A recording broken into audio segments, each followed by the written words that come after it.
Good morning everyone. Today we have to start illustration number 5, topic number 2 and page number 37. See here accounting equations are there, 6 transactions are there and here solution is there. So here transaction, then next column asset equal to liabilities plus capital. See the first transaction.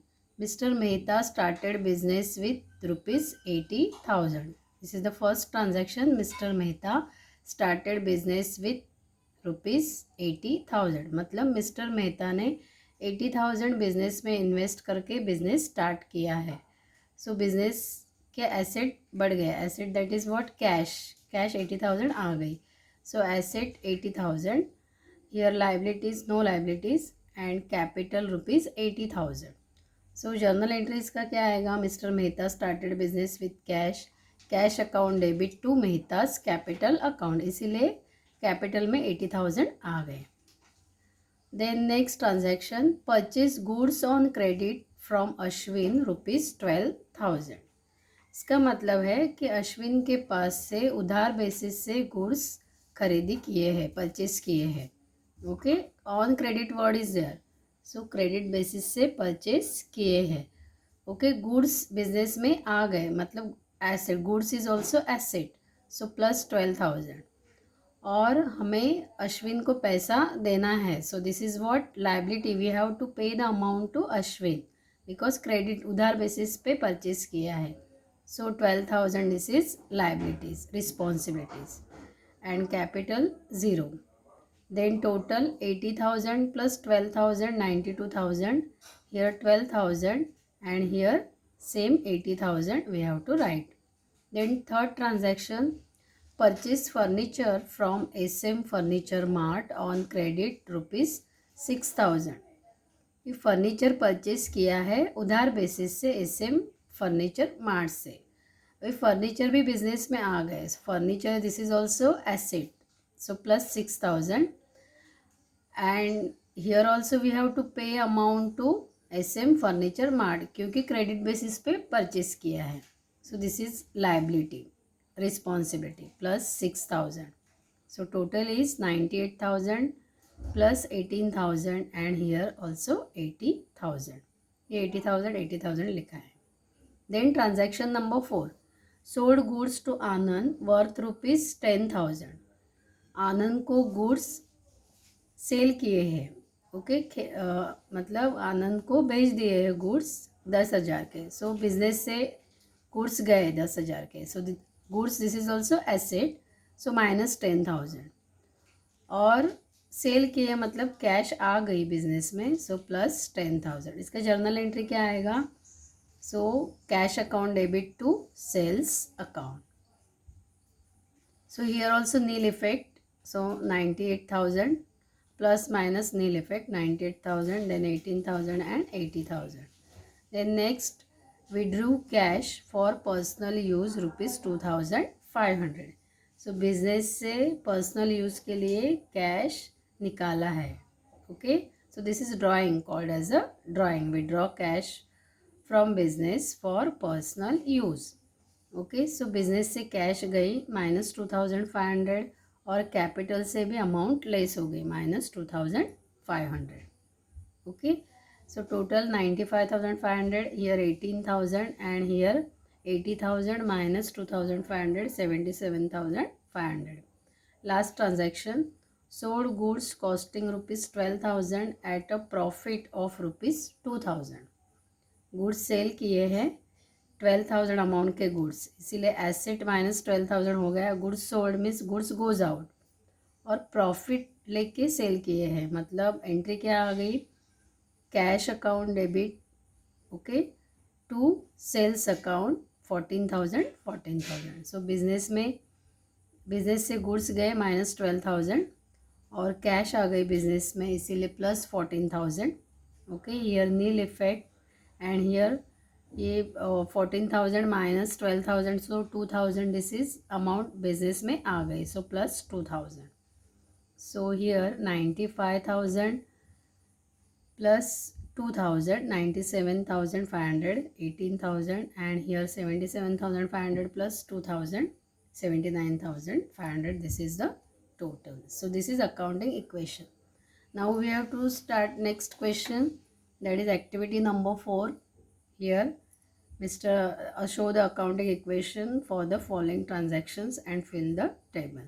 So here we have to solve this question. See here, activity number 4, page number 37. Here accounting equation, transactions asset is equal to liability plus capital. First transaction, Mr. Manohar started business with rupees 75,000. सो मनोहर ने business start किया है. सो business में cash आ गई, this is asset 75,000. और मनोहर ने start किया है, सो कैपिटल 75,000. एंट्री क्या आ गई again, that cash account debit to Manohar, capital account credit. So 75,000 asset cash and capital 75,000. Total करके 75,000 and here also 75,000. Second transaction, purchase stationery rupees 1,000. Stationery purchase की है, मतलब 1,000 कैश गई और स्टेशनरी बिजनेस में आ गई. So this is expenses. Entry क्या आएगी, stationery account debit to cash.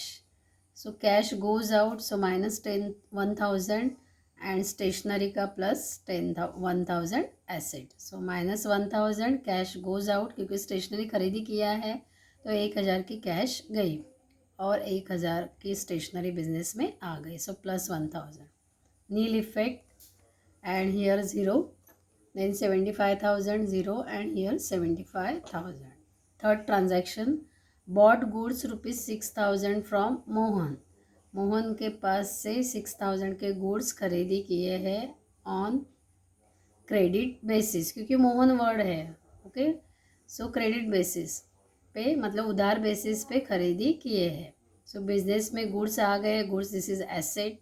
So plus 6,000 और we have to pay this amount to Mohan. So liabilities में प्लस 6,000 हो गए.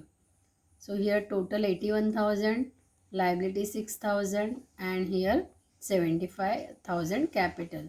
75,000 plus 6,000, 81,000 asset. Then transaction number 4, sold goods to Radha rupees 10,000. Radha को उधार basis से goods sale किए हैं. ओके, तो बिजनेस सोल्ड करते हैं तो एंट्री क्या आती है, हियर राधा को सोल्ड किए हैं goods. So goods goes out. Okay, so 10,000 asset आ गया. ओके, 10,000 एसेट हो गए क्योंकि बिजनेस गुड्स सोल्ड किए हैं. So cash comes in 10,000 and goods goes out. So minus 10,000. Business में कैश आ गई, प्लस हो गया, और बिजनेस से गुड्स गए, so less 10,000. So nil effect again 81,000, here 6,000 and 75,000 total. Then transaction number 5, purchase mobile for business rupees 2,000. Mobile business के लिए परचेज किया है. Okay, so this is also asset, mobile this is also asset. So plus 2,000 और cash गई. Okay, so minus 2,000. Again nil effect, here 0 and here also 0. So 81,000 asset. Liabilities का total carried forward किया है 6,000 और capital 75,000. Transaction number 6, sold goods costing rupees 20,000 at a profit of rupees 5,000. यहाँ पे goods क्या किए हैं, सेल किए हैं. कितने के गुड्स सेल किए हैं, 20,000 से. सो एसेट कम हो गया, माइनस 20,000. और वो सेल कैसे किए हैं, eight a profit of rupees 5,000, मतलब 25,000 टोटल सेल हुआ है. सो 25,000 this is cash comes in the business 25,000. So plus हो गया, सेल करते हैं मतलब cash comes in and goods goes out. So minus 20,000 plus 25,000. 5,000 this is a profit. So that profit recorded here, capital के column में 5,000 हम लोग ने लिखा है. ओके, सो हियर दिस 5,000, 20,000, 25,000 से 20,000 गए तो 5,000 रह गए. So 81,000 plus 5,000, 86,000. Here carried forward किया, liabilities 6,000 and capital 80,000. 75,000 plus 5,000, 80,000. Then next transaction, transaction number 7, paid salary rupees 2,500. Salary paid की है. ओके, सैलरी मतलब रेम्यूनरेशन, पगार पेड किया है एम्प्लॉय को. सो कैश गोज आउट माइनस 2,500 और कैपिटल से भी 2,500 गए, मतलब cash goes out. So remaining total 86,000 minus 2,500, 83,500. 6,000 carried forward हुआ है लाइबिलिटीज़ का, and plus this 80,000 minus 2,500, 77,500. So 77,500 plus 6,000, 83,500. So here also paid salary rupees 2,500. इसका जर्नल एंट्री क्या आएगा? Salary account debit to cash account. So this accounting equation is important. This is important for objective type of question. Okay, you have to solve this in your notebook. Thank you.